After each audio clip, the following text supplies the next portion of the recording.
Hi, this is Josh Bycer from GameWisdom.com. Hope you enjoyed this critical thought, a detailed discussion on game design, and be sure to subscribe and you can pitch future critical thought topics. Alright, for today's critical thought, we're returning once again to the ever popular topic of tutorial design when it comes to video games.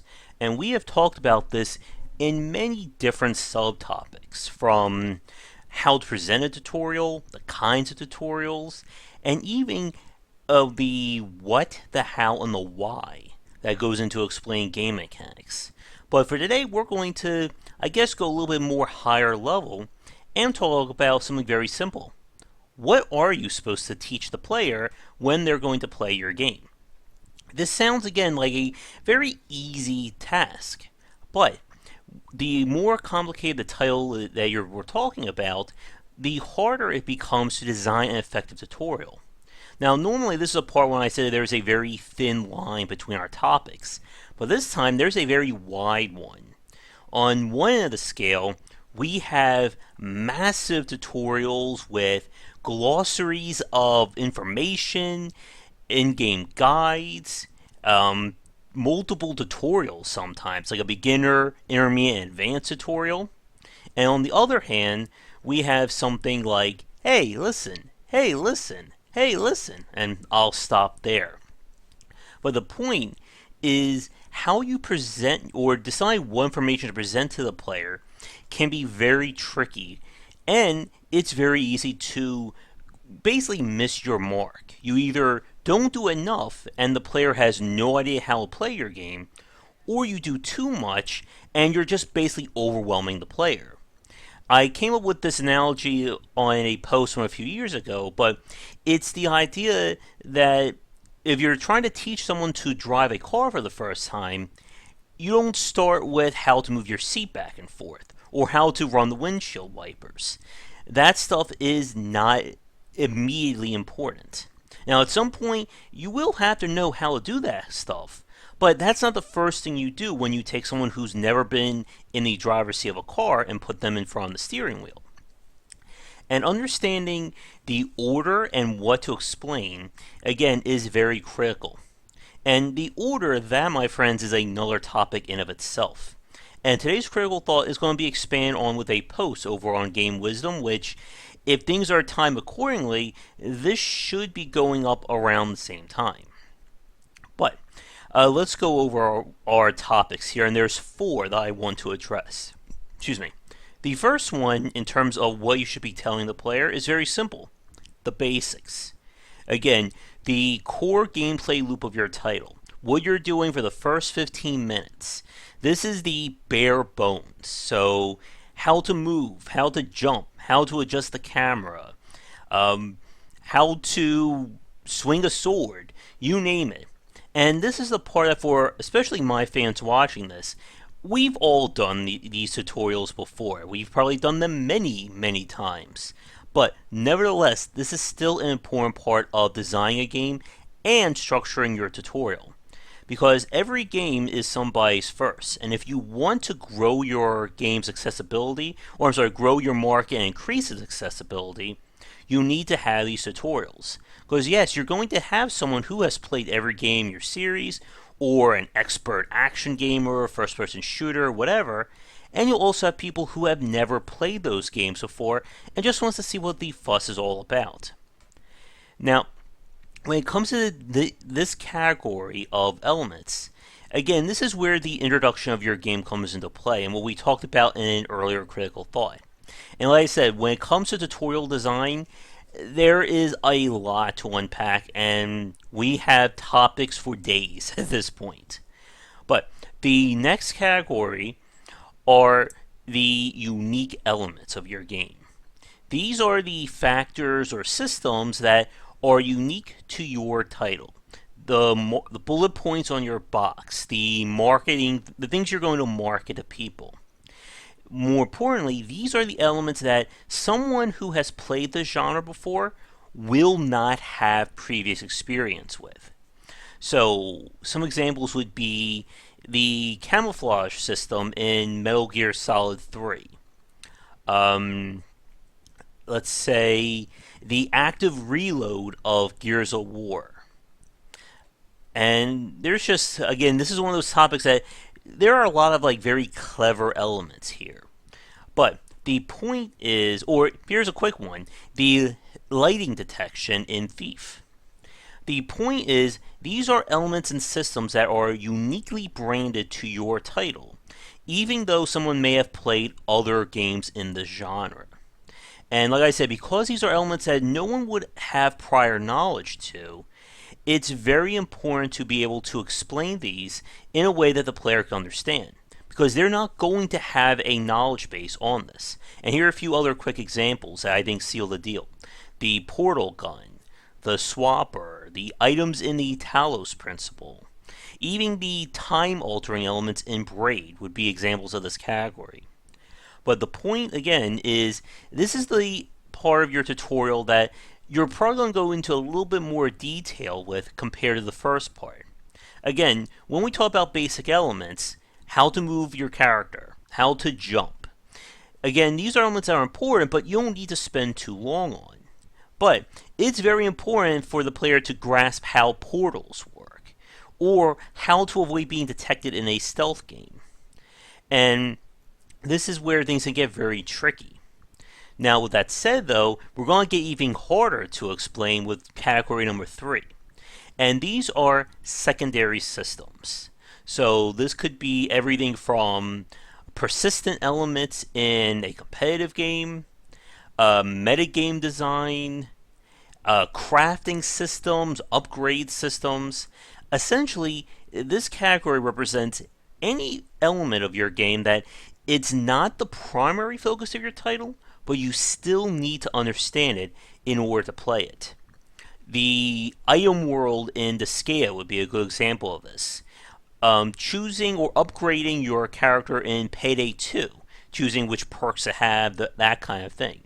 Again, these are systems that you're not directly using them when you're playing your game, not like the first and second category, but they're still important in terms of mastering the title, and in many cases can be crucial to even simply being your game.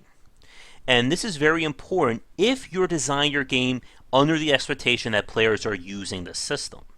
Going back to the Skea, the first time I played through it, I was very frustrated by the game because I didn't make use of the item world, upgrading items, transmogrification, wow, there's so much here, the resonance of items, and so on. Now, if you've seen the playthrough I did the Skea earlier on the channel, you know I had a very much easier time playing it because I knew how all those systems worked. But again, if you can't explain these to the player, it's going to make life even harder for them. And again, the deeper the rabbit hole goes, the more you should be able to explain.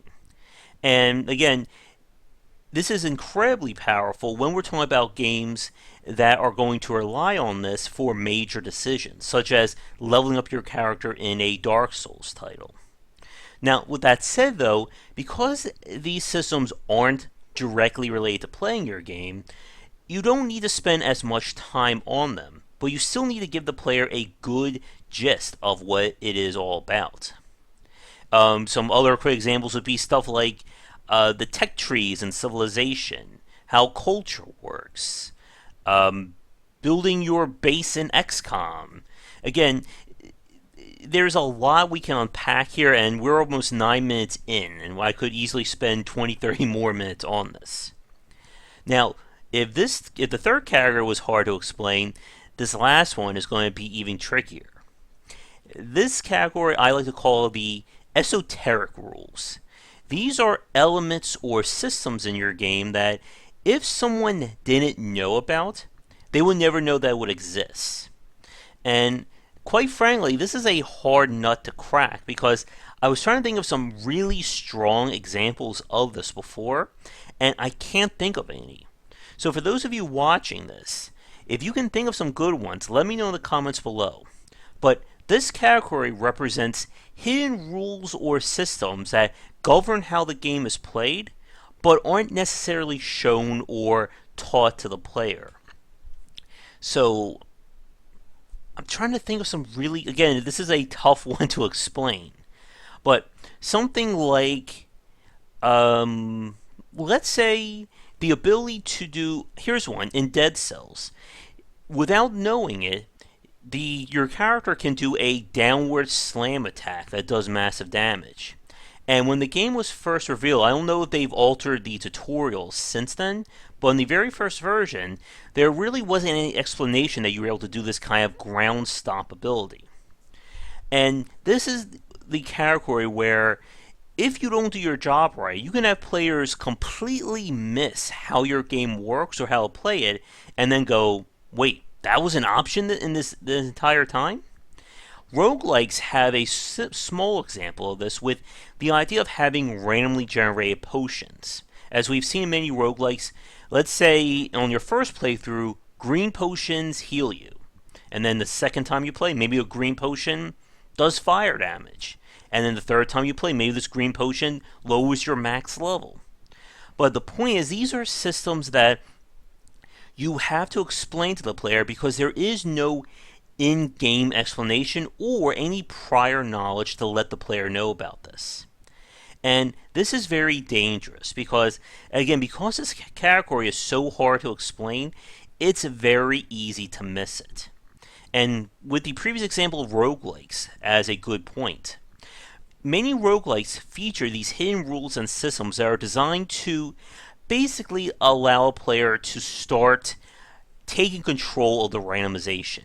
In the Binding of Isaac, for instance, it's playing the game so you can try and maximize getting devil rooms or angel rooms, using the sacrifice room to boost your possible unlocks, getting the bonuses for unlocking boss rush or hidden fights. These are elements of the game that there is never really an in-game explanation. And when it comes to this category, a expert designer can sometimes weave these elements in and present them in a way that the player can learn them organically. Such as with the Binding of Isaac, if their game never mentions that there is a boss rush mode. But if you're very quick and you beat the mom fight within 20 minutes, you'll see a mysterious door open at the top of the screen, and you'll go, maybe there's something in there, let me go and take a look. And that's how you discover it. But, like I said, this is one that you really need to pay close attention to. And like I said, it's also very hard to come up with adequate examples that we can clearly say. Now, to wrap up today's critical thought, again, when you're trying to decide what elements to show the player, which ones you want to actually explain, it really comes down to how does someone play your game. If you have a crafting system that is basically going to allow players to overcome obstacles and beat bosses, then you better give the player at least some basic explanation of how it works. If you're going to have something that is completely optional, then maybe simply a tooltip or an advanced lesson could suffice. But again, there's a lot of ways we can talk about tutorial design in the future. Well, with that said, thank you so much for watching today's Critical Thought. If you're new and you enjoyed it, be sure to like and subscribe. Check back for daily discussions on game design here and on Game Wisdom, where we examine the art and science of games. And if you have suggestions for a future topic, let me know in the comments. But otherwise, have a great night, and I'll talk to you all again real soon. Thank you so much for watching this video. If you enjoyed it, be sure to like and subscribe to the channel. And come back around 10 Eastern for regular streaming. For a collection of my writings as well as weekly podcasts on game development, be sure to check out game-wisdom.com. Follow me on Twitter at GWBycer for updates throughout the day. And to help support everything that I do, you can find me on Patreon under GWBycer or Game Wisdom. Your donations can help to keep things running, and when we hit some goals, it will mean more content for everyone to enjoy. So, thanks again for watching, and be sure to come back for daily discussions on game design on the Game Wisdom channel.